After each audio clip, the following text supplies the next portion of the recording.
Our final speaker will be Flávio Miranda, who is a researcher specializing in medieval economic history at CIATCM, Transdisciplinary Research Center for Culture, Space, and Memory. He currently serves as the coordinator of the Economic History Research Group and is a lecturer in medieval history at the Faculty of Arts and Humanities at the University of Porto. His research primarily revolves around examining trade and socioeconomic development through the lens of merchants, commerce, institutions, economic diplomacy, conflict management strategies, and the urban history of late medieval Portugal and Western Europe. Currently, he is in the final stages of completing a book on Portugal's maritime commercial expansion during the Middle Ages with Cambridge University Press. Additionally, his ongoing research focuses on market formation and socioeconomic conflicts in late medieval Portugal. And he'll be reading the paper Markets, Institutions, and Trade in Portugal, a method proposal for a global Middle Ages approach from the western edge of the Mediterranean world.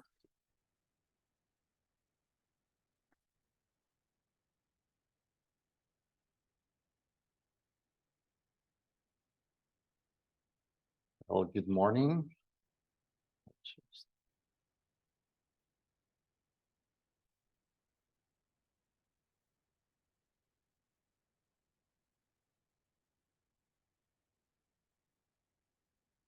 Good morning.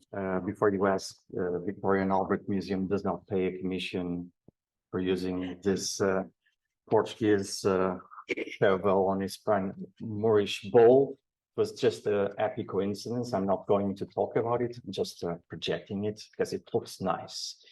I would like to express my gratitude to the organizers, in particular to Tom and Theo, who's been very helpful, and everyone at UCLA for hosting this symposium and providing me with the opportunity to be here today.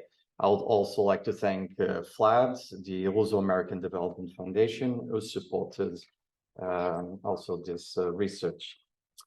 This paper discusses markets, institutions, and trade in Portugal from a theoretical and methodological point of view, and is divided in 4 parts. The first is the introduction, where I present the case for Portugal's markets and trade for understanding the relationship between local and global. The second provides historical context for the development of the Kingdom of Portugal, focusing on its political and economic relations from the 12th to the 15th centuries. And the third introduces the research on markets, institutions, and trade, highlighting the contribution of the current methodology to the global Middle Ages. The fourth, of course, will conclude this presentation, arguing that comparative multidisciplinary research might indeed contribute to the understanding of socioeconomic permeability, innovation, and economic exchange in the Middle Ages.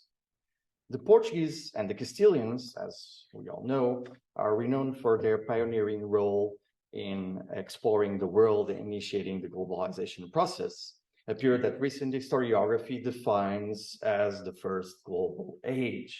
It makes sense, of course. For centuries, the Kingdom of Portugal crisscrossed oceans, establishing rule and commercial outposts on nearly every continent for over 500 years. This notion was greatly influenced by the Atlantic exploration missions ordered by Henry the Navigator from the mid-1440s onwards. Vasco da Gama, Christopher Columbus was serving the enemy, of course, and Fernando Magalhães, best known as Ferdinand Magellan. The fascination generated by this era of novelties has inspired authors throughout history. Adam Smith, probably someone who was not quoted in many seminars or symposiums about the Middle Ages, wrote that the discovery of America and the passage to the East Indies via the Cape of Good Hope represent the 2 greatest and most important events recorded in the history of humanity.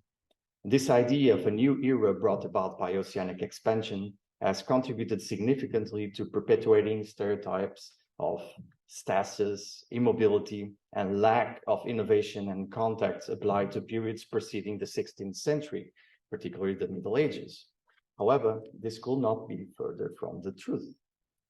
Located on the western border of the known world, the territory that would give rise to the Kingdom of Portugal, one of the seemingly least global spaces of the Middle Ages, as it was trapped between antagonistic entities, I'm talking about Castile and Al-Andalus, and the ocean, developed a series of economic, political, and diplomatic contexts that fostered its growth and projection towards Europe, Africa, and the Atlantic South.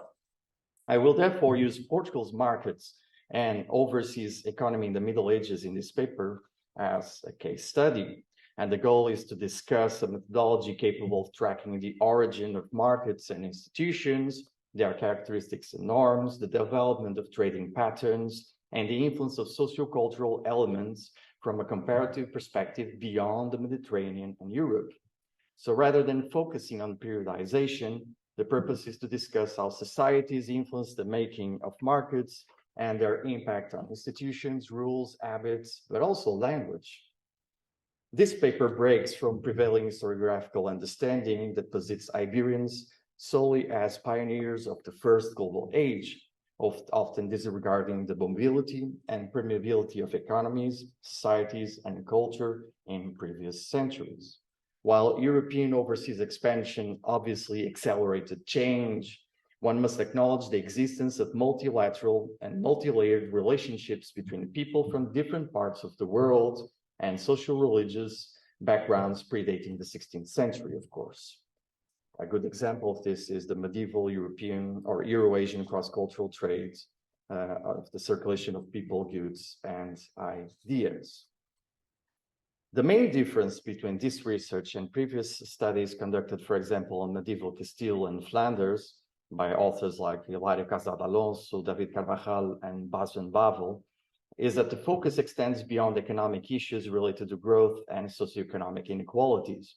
Instead, it encompasses the transmission of techniques and intercultural legacies evident in institutions, language, and local and regional trade terminology. So, to begin with, according to legend, and don't worry because I'm not going to tell the whole story from antiquity to the Middle Ages, the city now known as Lisbon was believed to have been one of the many cities that hosted Phoenician explorers during ancient times. These explorers embarked on journeys to the Cassiterides islands mentioned by Herodotus as a source of tea for the Greeks, as well as other regions in Western Europe.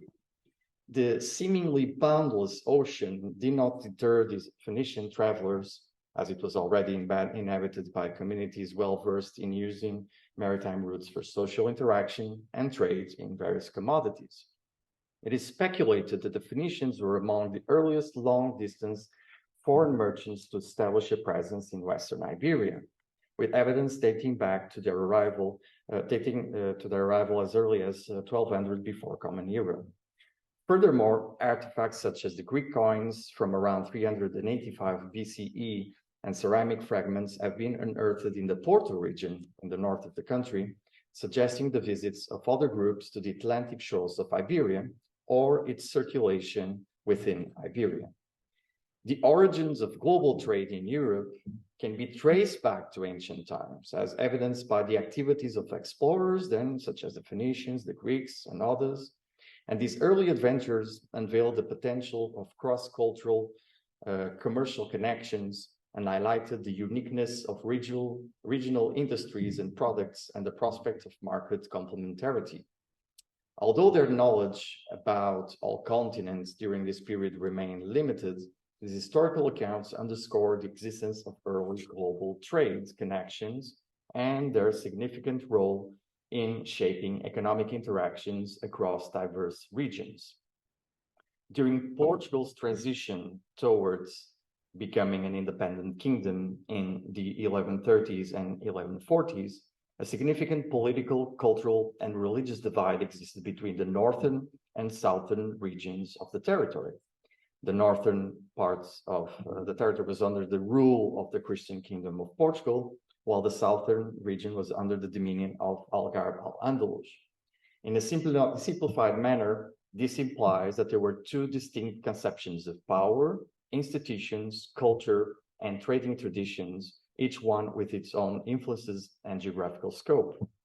So when Benjamin of Tudela, an Iberian Jewish traveler, encountered merchants referred to as of the lands of Algarve in Montpellier and Cairo during the 1160s, it is important to note that these were Muslim traders and not Christian Portuguese traders, And the truth is that the southwestern part of Iberia, that will become the Kingdom of Portugal, had already broad economic relations with the Dar al-Islam, that is the Muslim world, for half a millennium. According to Olivia Remy Constable, despite its distance from the epicenter of the Dar al-Islam, Cairo, Baghdad, Mecca, and Jerusalem, Al-Andalus remained in close contact with the Muslim East and was an integral part of the mental, religious, and commercial sphere of the Islamic Mediterranean. Consequently, the territory eventually conquered by the kings of Portugal followed specific laws, norms, and mercantile practices inherent to a particular sociocultural reality. And these elements deserve to be indexed and compared from a broader perspective. This will be, of course, the first methodological challenge to further research, to identify the legacy of the Islamic economy in Portugal. Examples of this can be found in many words of the Islamic society and how it contributes to Portuguese. I have, for example, on this slide a few examples in Portuguese language of words that have Islamic or Arabic origins, such as the words for market, customs, olive, or olive oil, for example, just to present a few. So the emergence of the Kingdom of Portugal also gained attention from foreigners, so seeing it from the outside. One notable example is the Byzantine satirical dialogue called Timarion, possibly written towards the end of the first half of the 12th century. And in this dialogue, the hero embarks on a journey to a Christian fair in Thessaloniki, where the narrative alludes to the presence of merchants from various regions, including Greece, Bulgaria, Italy, Spain, France, and Portugal, at the market of St. Demetrius. This is, of course, a literary source. It's not, probably there weren't any Portuguese merchants there, but they knew about their existence. This is quite possibly the earliest reference to the Portuguese as a nation, which is also very interesting. And to what extent this reference is relevant to understanding the global Middle Ages is a matter that needs further discussion. Moreover, Flemish and English sources also begin to include reference to Portuguese trade, further highlighting the growing recognition of Portugal's commercial activities in the broader European context. This geo-economic framework underwent significant changes starting from the 13th century. With or without the existence of Northern European crusaders, the kings of Portugal gradually conquered towns and cities in the south, expanding their power and territorial base southwards in the Western Iberian Peninsula. So slowly, the Portuguese reshaped pre-existing Islamic markets and redirected commercial routes towards other parts of Europe, especially the northern European markets. The final stage of the Portuguese Reconquista represented a pivotal moment for Portugal's economy, society, political institutions, and administration. General surveys were conducted, charters of privilege were granted to towns and cities, outlining their economic and fiscal rights and responsibilities, and initiatives of long-distance trade by merchants within the kingdom were supported. These transformations primarily occurred from the second half of the 13th century onwards, suggesting that Portugal entered a phase of urban growth and economic expansion later than other parts of Europe, which experienced the onset of the commercial revolution in an earlier period. From that point onwards, there is a noticeable increase in agricultural production and greater availability of products in the markets. To some extent, the war economy was replaced by a market-oriented economy, which means that this surplus has facilitated the development of large-scale agricultural production centers, particularly under the control of Cistercian monks. And they generated enough commodities to be introduced into domestic and foreign markets. The main export products included dried fruits, such as figs and raisins, oranges, salted fish, like hake, conger, sardines, olive oil for both consumption and industrial use in textile production, vinegar, wine, honey, beeswax, cork, among other goods and products, some of which had a very good reputation abroad and can be identified in other literary sources, for example. On the other hand, the Portuguese imported woods, weapons, and furs from Baltic markets, tin and cloth from England, Flemish textiles and religious art, and paper and luxury goods from Italian city-states, just to name a few. At the same time, the number of merchants grew. That is, cities in Portugal, in particular Lisbon, became more cosmopolitan. Lisbon became the main port for exporting goods from the kingdom, attracting an increasing number of foreign merchants from the Mediterranean and Northern Europe. Additionally, there was a rise in Portuguese merchants visiting or residing in England, Normandy, Flanders, and Zealand. And gradually, the economic activity became more regulated, leading to increased requests for protection debtors and safe conducts, and the signing of trade treaties between kingdoms or between kingdoms and merchants, which are very helpful sources to track merchants down. However, this period also witnessed the adoption of new mercantile practices and techniques, the establishment of new institutions to support long-distance trades, and the early development of what can be seen as the foundations of insurance and maritime law. By the end of the 15th century, then, Lisbon was commercially connected to dozens of cities in Western Europe. The beginning of oceanic expansion, which happened, of course, in the 15th century onward, will bring four radical changes in the Portuguese economy: an increase in the presence of foreign merchants, a shift in the European trade route system, redirecting the European mercantile epicenter to the route between Lisbon and Bruges and Lisbon and Antwerp later on, a growing demand for Atlantic African goods, such as sugar, grains of paradise, ivory, sealskins, and exotic animals like lions, monkeys, and popping jays. And of course, enslaved people. And a change in consumption patterns as the geographical discoveries, new raw materials, and products foster transformations in taste, art, literature, and fashion, reflecting the evolving preferences of the time. So I now move on to a different section of my paper, and I start asking a few questions about what this all means, especially from a global Middle Ages perspective. So where did all of this come from?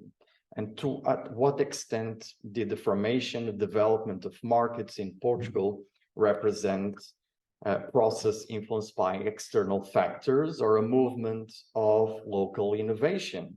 Is it possible to identify variables of market formation and compare them with different regions to see how similar, different they were? And how do we do that? What is the best way of local becoming relevant for the global Middle Ages? That is one of the biggest challenges, of course.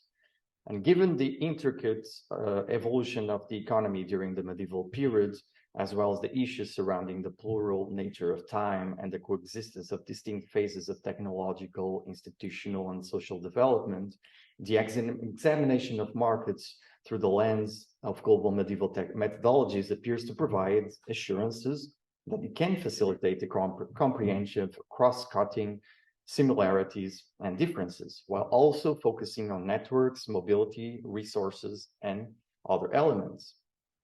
In the case of Portugal, the challenge is to rethink the memory of a country considered a pioneer in global history and find evidence of global influences in a historical period prior to oceanic expansion. And to achieve this, it is necessary to start by identifying the inheritances of the past and to question, well, ask a lot of questions actually, such as what elements of continuity remain from productive and mercantile practices prior to the 12th century, as read through documentary and archaeological evidence, what novelties seem to have been introduced by the Crusaders, what Islamic institutions and norms existed in Southern territory that will be incorporated into the Christian kingdom, what is the legacy of socio-religious and foreign influences in the formulation and development of language of the Portuguese medieval economy, and so on and so forth. I'm not going to read all of these questions, of course. So, because in the end, perhaps the best question is, how can this knowledge be shared and become global and useful for future researchers? And it's something that I ask myself many times. And to conclude, I'm also going to quote Geraldine Ang. So it's like the Bible for historians and art historians and other researchers here today.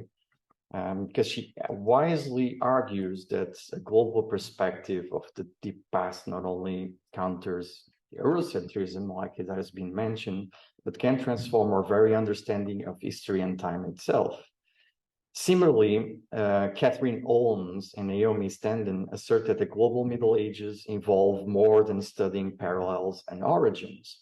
It needs bringing social interactions, expectations, and demands of people live in these times into global focus through the juxtaposition of specific cases.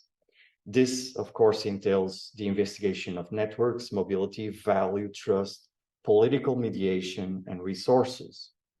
As it becomes clear by now, this is not a paper with results, but a theoretical and methodological proposal for an interdisciplinary project that will bring together historians, art historians, archaeologists, Arabists, experts in literature and heritage to rethink the origin and evolution of markets in Portugal.